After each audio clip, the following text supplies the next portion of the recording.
सारे विरोधी बैंड बजाकर डांस करे, राहुल जी भी उनके साथ डांस करे कि किस प्रकार से महिलाओं का अधिकार हमने छीन लिया, किस प्रकार से भारत को फिर एक बार पुरुष प्रधान संस्कृति की ओर हम लेकर गए। 12 वर्षात पहिल्यांदाच असं घडलंय की भाजपने संसदेत एखादं विधेयक मांडलं आणि ते मंजूर झालं नाही। नारी शक्ती वंदन विधेयक हे फक्त बिल नाही तर हा राजकारणाचा गेम आहे, जिथे आकडे, सत्ता आणि राज्याचं भवितव्य सगळं बदलू शकतं। कारण भारताच्या संसदेत एक असं विधेयक मांडलं गेलं जे वरून पाहिलं तर महिलांना 33% आरक्षण देणारं वाटतं, पण आत खोलात गेल्यावर ही फक्त सामाजिक सुधारणा नाही तर एक मोठी राजकीय चाल दिसते।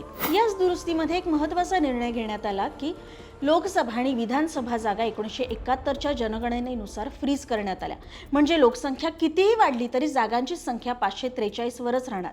हे ऐकायला थोडं विचित्र वाटतं, पण जागा फ्रीज का करायच्या तर यामागे एक अत्यंत व्यावहारिक कारण होतं। ते म्हणजे भारतामध्ये काही राज्यांनी कुटुंब नियोजन अत्यंत गंभीरपणे घेतलं होतं। केरळ, तमिळनाडू, कर्नाटक सारख्या दक्षिण भारतातल्या राज्यांनी आपली लोकसंख्या नियंत्रणात ठेवली, पण उत्तर प्रदेश, बिहार, मध्य प्रदेश सारख्या राज्यांनी लोकसंख्या वेगाने वाढत नेली। विधेयक 2029 पासून महिलांना आरक्षण देण्याच्या नावाखाली दक्षिण भारतातल्या राज्यांची लोकसभेतली हिस्सेदारी कमी करण्याचा आणि राजकीय नकाशा बदलण्याचा आणि जातीय जनगणना पुढे ढकलण्याचा प्रयत्न आहे।